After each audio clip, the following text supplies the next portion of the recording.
Bom dia! Olá, gente! 6 de março de 2021. Estamos começando nesse sábado o Band Empresarial. E veja o destaque, nós vamos falar com o senador Otto Alencar. Quem não conhece, 3 vezes deputado, vice-governador, governador e que está assumindo a presidência da Comissão de Assuntos Econômicos no Senado. Ele vai falar o que vai trazer de bom esta comissão aqui para o povo brasileiro e para o povo baiano. Vamos discutir questões importantes que hoje estão na pauta do povo brasileiro. Pois é, eu sou Azevedo Filho e o Band Empresarial está começando agora.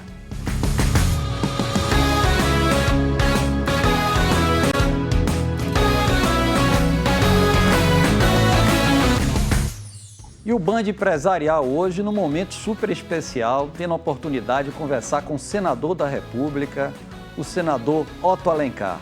3 vezes deputado estadual, vice-governador 2 vezes, governador e senador também já em exercício aqui, fazendo um trabalho maravilhoso para a nossa querida Bahia e tendo ainda o compromisso de assumir recentemente a presidência do CAI, que é a Comissão de Assuntos Econômicos, que é tudo que a gente vai bater um papo aqui com o senador Otto Alencar. Senador, bom dia, prazer estar com você aqui em nosso Band Empresarial. Bom dia, eu quero agradecer a toda a equipe da Band, a você também a oportunidade de falar para todos os telespectadores e me coloco à sua inteira disposição. Você pode formular a pergunta que você desejar.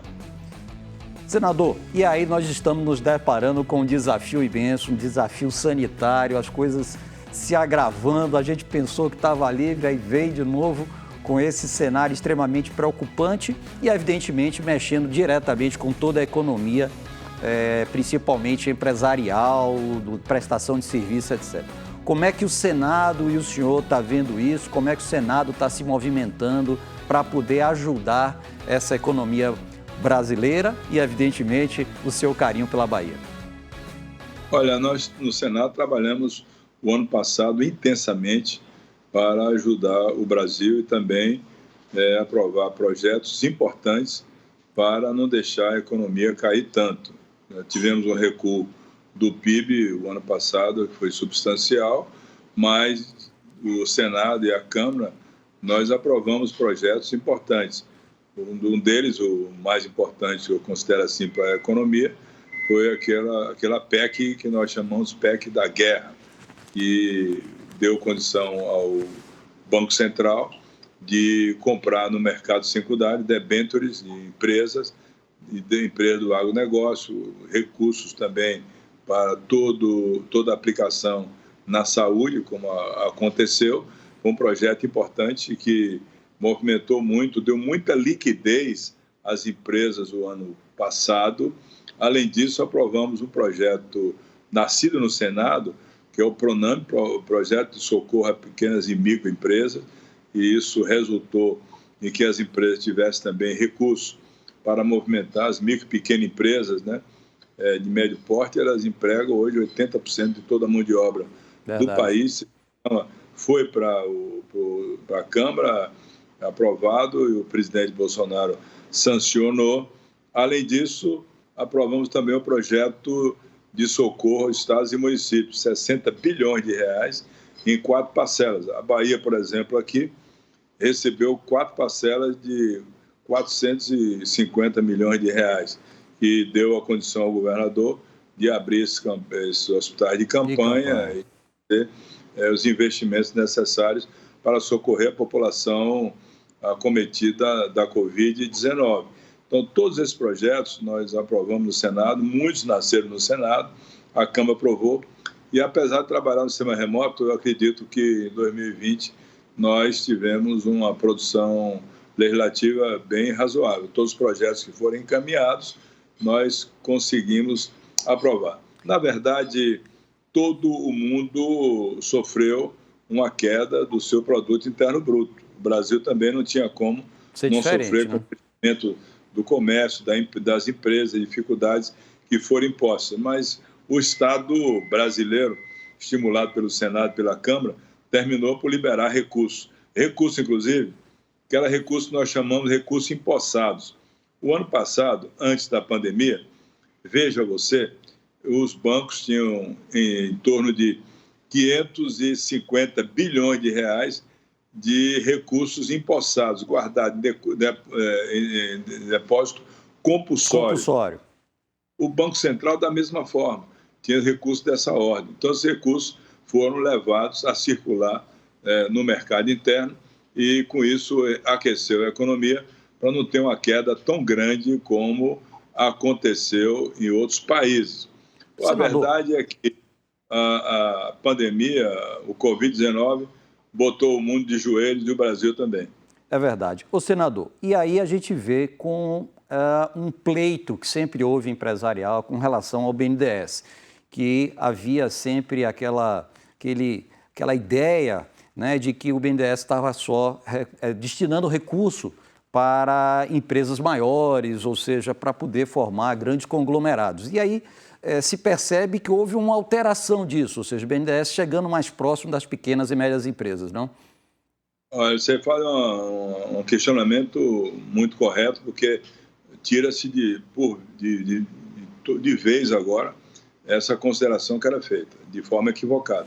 O BNDES, o ano passado, repassou para micro e pequena empresa 31 bilhões de reais e atendeu 310 mil micro e pequena empresa.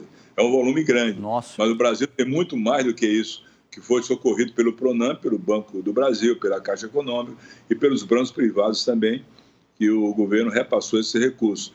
Além disso, o BNDES, no ano passado, passou recursos da ordem de 18 bilhões de reais para o agronegócio, que move a economia brasileira, que ajuda muito na balança comercial, e para investimentos em infraestrutura, no ano passado, 26 bilhões de reais. O BNDES é um banco super importante. Agora mesmo, nessa PEC emergencial, nós lutamos e conseguimos retirar um artigo que vedava o repasse de recursos do FAT para o BNDES. Todos os recursos do FAT, 28% vão para o BNDES, para serem aplicados. O BNDES não toma esse dinheiro a fundo perdido, ele paga juros sobre isso, juros da Selic, claro, e remunera o recurso que vem do FAT. Queriam retirar isso, você imagina. Nossa, o impacto que isso não causaria. Precisa para recuperar o tempo perdido, para ter crescimento econômico. Tirar dinheiro do banco que promove o desenvolvimento econômico é uma coisa sem precedente. Nós retiramos isso da PEC emergencial que votamos ontem no Senado Federal. Ô, senador, e aí o senhor assume recentemente a presidência do CAI, talvez a comissão mais importante que tenha no Senado. Eu sempre falado isso, fica sobre a liderança, acho que aproximadamente 26 senadores, né? Além dos atributos todos. E poderia explicar aqui para o nosso telespectador o que é que a CAI faz e o que é que a gente pode esperar dessa atuação do senhor na presidência dessa importante comissão? Essa é a importante comissão do Senado Federal. Todos os assuntos econômicos, de ordem econômica, passam por essa comissão. Inclusive, passa todos aqueles pedidos de empréstimo de prefeituras, de Estado, né, que vem da Secretaria do Tesouro Nacional, encaminhado para o Ministério da Economia. Nós designamos os relatores para aprovação. Já participo da CAI há muito tempo, já fui relator de várias matérias. Também vamos discutir questões importantes que hoje estão na pauta do povo brasileiro. Uma delas, que eu já convoquei o presidente do CAD, o doutor Alexandre, para discutir o preço dos combustíveis no Brasil. Nós temos alguns problemas que o presidente Bolsonaro, não sei porque ele não fez isso, ele podia ligar para a ANP, Agência Nacional de Petróleo, e mandar revogar a portaria 43, que determinou, resolução, que determinou que todo o combustível do Brasil, saindo da usina de álcool ou da refinaria, tem que passar por uma distribuidora para depois ir para o posto de gasolina. Interessante isso. Você sabe quanto é que aumenta? Sair da usina de álcool ou da refinaria e na distribuidora e voltar para o posto, aumenta em 10% o preço do combustível. O presidente Bolsonaro, eu falei até para ele, mandei um Twitter para ele, uma mensagem: presidente, liga aí para a ANP e manda acabar com essa resolução 43, que já vai baixar em torno de 10% o preço dos combustíveis.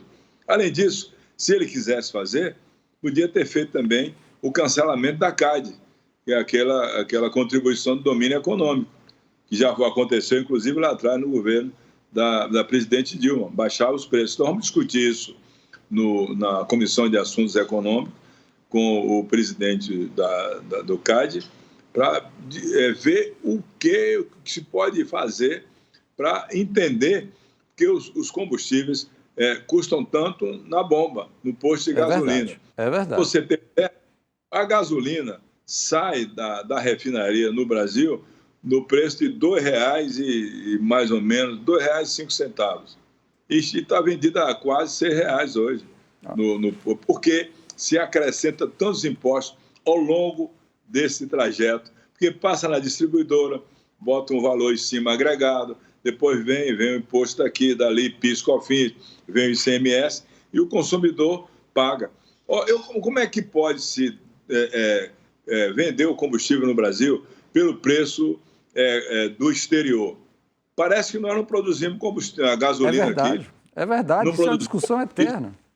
Somos autossuficientes em petróleo, nós produzimos aqui. Como é que produz o combustível aqui? Tem refinaria no Brasil e você tem que fazer a venda desse produto em comparação com o que está acontecendo lá fora pelo dólar. O dólar sobe, a gasolina sobe, parece que nós não temos moeda. O dólar sobe, o diesel sobe. Então, é uma coisa que não dá para entender realmente. É como se nós, que somos produtores aqui de feijão, de arroz, de carne bovina, de soja, dizer assim, olha, vamos vender aqui no mercado interno a soja como está sendo vendido nos Estados Unidos. Vamos dolarizar a soja, o arroz, o feijão, a carne. Há quem aguente isso, não há quem aguente. Está errado.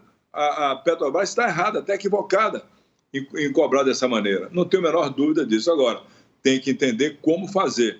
É isso que nós vamos ver na Comissão de Assuntos Econômicos, além de outras ações todas que serão discutidas.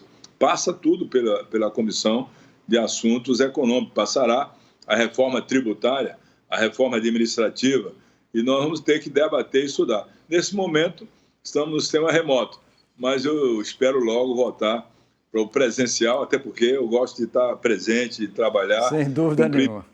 Senador que o povo da Bahia me concedeu em 2014.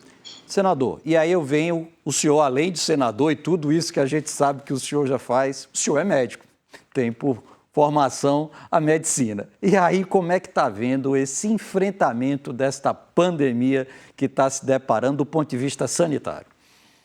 Olha, tudo foi feito errado pelo governo federal. O primeiro erro foi demitir o Mandetta. O Mandetta estava certo.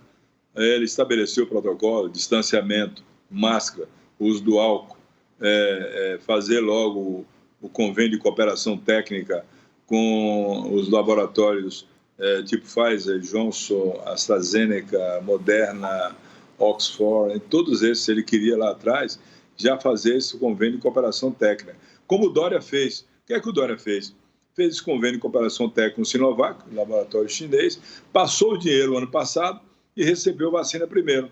O Brasil devia ter feito a mesma coisa, mas o presidente ficou naquela história da hidroxicloroquina, que não resolve nada. Hidroxicloroquina é placebo, é quando tomar um copo de água para combater o coronavírus. Não resolve. Então já tinha agora, em janeiro, a vacina disponibilizada, nós teríamos aí 20%, 30% da população vacinada. Toda vez que você vacinar, você está diminuindo o leito na UTI. Quando chegar a 10% da população brasileira vacinada, você vai ter menos 10% de pacientes nos hospitais. Quando vacinar 20%, é menos 20% nos hospitais e 30%. Então, a vacina é o caminho. Essa doença é como qualquer virose, sarampo, catapora, qualquer virose, H1, a gripe H1N1, ela é controlada, ela é redutível, como se diz em medicina, pela vacina. Então, a vacina é o único caminho, não tem outro caminho, enquanto não chega a vacina, o distanciamento social. Só tem duas coisas, não ter a doença ou estar vacinado contra a doença. Então, esse é o caminho. O governador aqui da Bahia, junto com o prefeito lá, o Assemineto, agora o Bruno, trabalharam em cooperação e, na primeira onda, tiveram um ótimo desempenho, um bom desempenho. Mas agora, não se esperava a segunda onda. Não se esperava o que aconteceu em Manaus, e essa mutação de Manaus, essa cepa de Manaus, e distribuiu-se pelo Brasil afora, e ela é mais rápida na disseminação da doença e também mais letal. A doença tem aí 3 fases. A primeira fase é a fase que o vírus atinge a mucosa da boca, da nasal, entra no organismo, na boca ele passava 4, 5, 6 dias, depois descia para o pulmão com a carga virótica. Mas agora a velocidade de transmissão está maior. Ele chega na mucosa da boca ou nasal e praticamente em 2, 3 dias está no pulmão, dando a segunda fase da doença, que é a chamada pneumonia virótica. Entendi. A pneumonia pelo vírus, pneumonia virótica. E a terceira fase é a fase que o vírus começa a dar o chamado microtromboembolismo, que é a formação de sangue pisado dentro do pulmão, obstruindo os alvéolos. Essa é a fase mais grave, que normalmente compromete a vida das pessoas, embora hoje, já com alguns medicamentos anti-inflamatórios, que é o caso da prednisolona, que é uma cortisona, uma dexametasona, usando também o anticoagulante, o Clexane, a heparina para o sangue não coagular, usando oxigênio e um antibiótico de amplo espectro, você já controla mais a doença. O caminho é esse. Já vi que o senhor não larga esse lado médico não, hein, senador? Está por dentro dos detalhes do detalhe da coisa. Eu gosto de ler. O caminho é esse aí. Essa orientação protocolar é que faz aqui na Bahia, faz no Sírio-Libanês, faz em todos os hospitais. E, além disso, se usa também a ivermectina, que é um vermífugo que foi idealizado para o ser humano, para combater um vermezinho microscópico chamado Strongyloides stercoralis. E esse medicamento, a ivermectina, ela não mata o coronavírus, mas ela tem a propriedade de diminuir a reprodução viral. Então, quando o vírus desce para o pulmão, e só funciona na fase da boca, desce para o pulmão, desce com uma carga viral menor, consequentemente, a pneumonia virótica é mais leve e você tem condição de tirar o doente com vida ainda, salvando a condição que ele teria se fosse uma carga viral maior. Senador, e aí vou em uma mais pergunta que seria extremamente importante nesse momento aqui, principalmente para o baiano, que é a questão da saída da Ford. Como é que o senador e os senadores baianos estão vendo essa atitude que acabou sendo tomada pela companhia e como reverter isso que, queira ou não queira, impacta em 15 mil baianos, uma região tão importante e num setor tão importante na geração de renda e emprego? Olha, a Ford eu acompanhei desde a terraplanagem, eu era vice-governador, governador César Borges, e também toda a infraestrutura de energia, de água, até a montagem de toda a empresa, né, a montadora, e também as empresas sistemistas que ficam em torno da Ford produzindo autopeças, né, que vai do pneu que está ali. Nós trouxemos 2 empresas de pneumático aqui para a Bahia, a Continental, a alemã, e a Firestone, que está lá no polo industrial de Camaçari, além da Pirelli, lá em Feira de Santana, para atender a Ford. Trouxemos empresas de eletroeletrônicos, vários, que ficaram ali no entorno da montadora. Acompanhei tudo isso.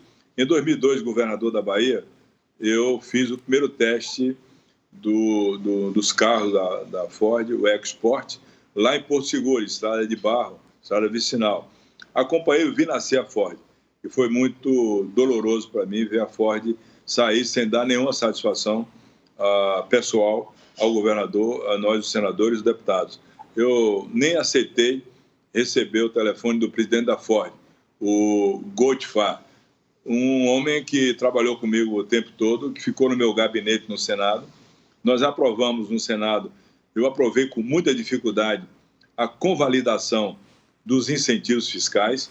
A Ford deixou de pagar 2 bilhões e 200 milhões de reais por isso, mantendo os seus empregos, uma luta muito grande. Derrotamos São Paulo, Rio Grande do Sul, Paraná, Rio de Janeiro, esses estados do Sul todo, Minas Gerais, por causa da Fiat. Foi um trabalho muito grande, eu perdi praticamente uma noite, amanheci o dia trabalhando, e o Gottfried no meu gabinete esperando para aprovar. Aprovamos isso. O ano passado aprovamos o projeto Rota 2030, que estendeu os incentivos fiscais da Ford até 2030, do ponto de vista dos incentivos federais, né, do IPI e outros impostos que nós isentamos. Demos a condição dela continuar o trabalho. Foi mantido aqui os incentivos do ICMS e, de repente, sem dar satisfação... Ou seja, surpreendeu a todos, inclusive o senhor, né, senador? Eu não quis atender o telefonema do presidente, até porque só fizemos contribuir da Ford, nós só demos incentivos fiscais. Na época, equalizamos os juros no BNDES, teve empréstimo do governo do Estado para pagar em longo prazo e eles deixaram aqui a Bahia. Não foi uma atitude de uma empresa que tivesse o mínimo de compromisso social com a Bahia, como a Bahia teve com a Ford. Portanto, não merece a Ford a minha sincera consideração e muito menos o meu respeito. Nós estamos trabalhando, o governo está trabalhando para atrair outras empresas do setor automotivo que possa atuar nesse parque, é um parque muito bem planejado. Verdade. Um dos mais modernos parques de montagem de indústria automotiva do Brasil, se não o mais moderno de todos. É verdade. Então, eu queria concluir, senador, eu sei que o senhor tem uma participação muito forte nesse lado de motivar as empresas, e aí a gente tem aqui uma agência de fomento, o Desembahia. E aí, de alguma forma, nesse caso que a gente está falando aí do senhor na presidência da Comissão de Assuntos Econômicos, como é que a gente consegue imaginar o Desembahia também num processo de desburocratização dos seus pedidos em relação às pequenas e médias empresas, como também de ter o recurso necessário para poder ajudar essas empresas baianas aqui na dificuldade que estão passando? Sem dúvida nenhuma, o Desembahia vem fazendo um trabalho muito bom, inclusive começou com o Otto Alencar Filho, que trabalhou lá e foi presidente, deixou com o Francisco Miranda.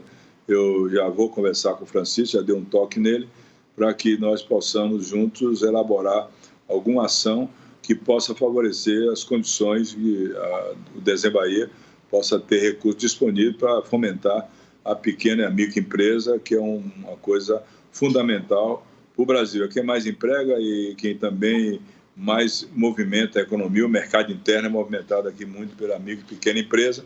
Eu sou um defensor da micro e pequena empresa, sempre me preocupei com isso e também trabalhar com os outros setores da economia baiana, que são coordenados aí pela Fiesp, do Ricardo Alban, e também toda a indústria terá sempre a minha mão para ajudar. A minha condição de presidente pode favorecer muito a Bahia, a Desembahia também é o governo do Estado.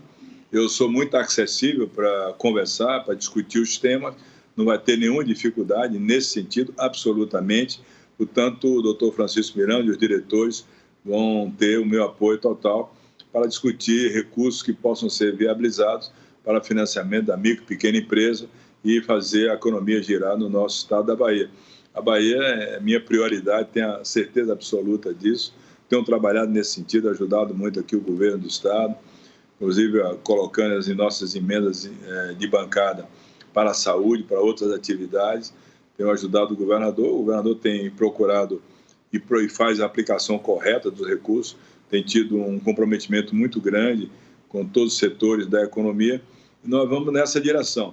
E com muita responsabilidade fiscal. Eu quero te dizer que, por todos os casos que eu ocupei na Bahia, secretário de Saúde, Indústria, Comércio, Infraestrutura e governador, cargos executivos, eu sempre trabalhei com responsabilidade fiscal, cumprindo a lei de responsabilidade fiscal e agora, sem dúvida nenhuma, na Comissão de Assuntos Econômicos, eu vou trabalhar para não permitir que o teto dos gastos seja furado, como se fala lá em Brasília, e tem alguns que querem romper esse teto dos gastos e começar a gastança num período que a economia está muito fragilizada. Verdade. O teto dos gastos foi aprovado com meu voto, inclusive, em 2016, o ministro era o Henrique Meirelles, que eu conheço e tenho uma boa relação com ele, como tenho também com o ministro Guedes, e esse teto dos gastos ele vem sendo corrigido com o IPCA, só aumenta o valor com o IPCA. Isso dá uma condição muito boa ao mercado e aos investidores nacionais e estrangeiros, mostrando que o governo federal tem responsabilidade fiscal e, consequentemente, não vai permitir a fuga de investidores, de dólares para outros países.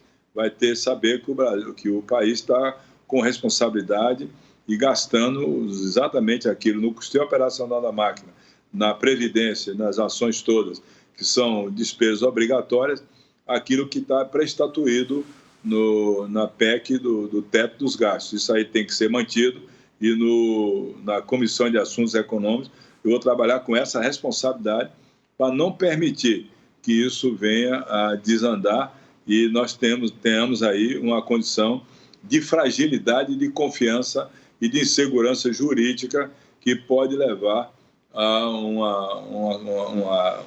afastamento de investidores e também perda de dólares saindo aqui e deixando uma condição de fragilidade econômica e financeira muito grande para o país. Isso é fundamental, até porque se você fizer isso, o dólar vai subir mais ainda do que já subiu, frente ao real, e o dólar está subindo, é preciso conter esse avanço do dólar e ter uma paridade melhor com o real, e precisa ter responsabilidade fiscal e não permitir que a dívida pública avance tanto como está avançando em relação ao PIB. Agora, em 2020, vai fechar com um número muito alto, 89% da dívida pública, a dívida bruta, aliás. Quando fala dívida bruta, é dívida da União, dos estados e municípios.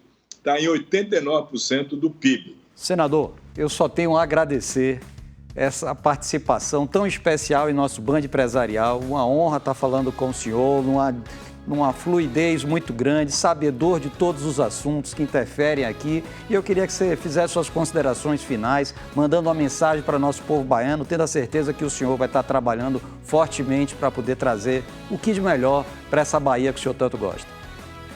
Olha, eu quero a mensagem de fé, confiança, de otimismo, que todos possamos trabalhar, cumprir a missão que é dada no setor público, no setor privado. A Bahia tem um potencial muito grande, o Brasil também. O Brasil é um país majestoso que precisa crescer, com lideranças que pensem no povo brasileiro, fazendo as ações de investimentos, sobretudo na área social, na educação, na saúde, na ação social, também na infraestrutura, é super importante, crescimento econômico para melhorar essas condições do desemprego que assola hoje o país.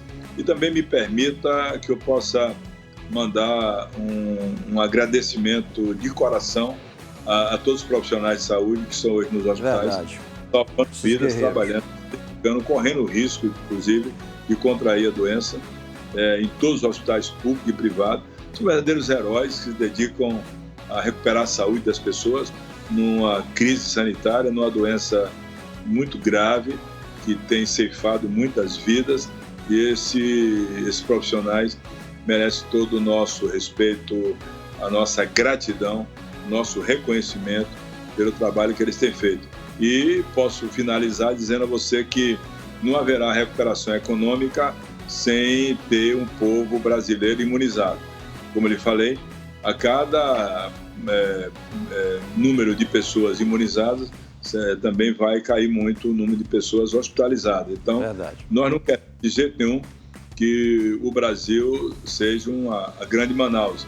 Eu faço aqui minha solidariedade ao povo do Amazonas, de Manaus, nessa situação tão grave com o povo lá de Santa Catarina.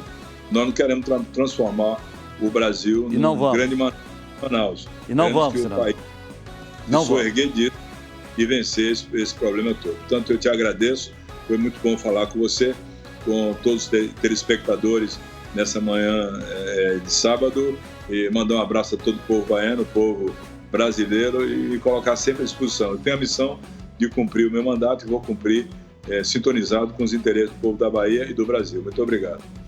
Eu que agradeço. Está aí o nosso Band Empresarial, encerrando com essa fala tão importante aqui, com tantas coisas boas do nosso senador Otto Alencar. A vocês da Band, você pode assistir de novo o que você não viu aqui através do nosso YouTube, programa Band Empresarial. Nós estamos encerrando e fique com a gente aqui, porque sábado que vem, às 10 horas da manhã, a gente está de volta. Eu sou Azevedo Filho, fique com a gente.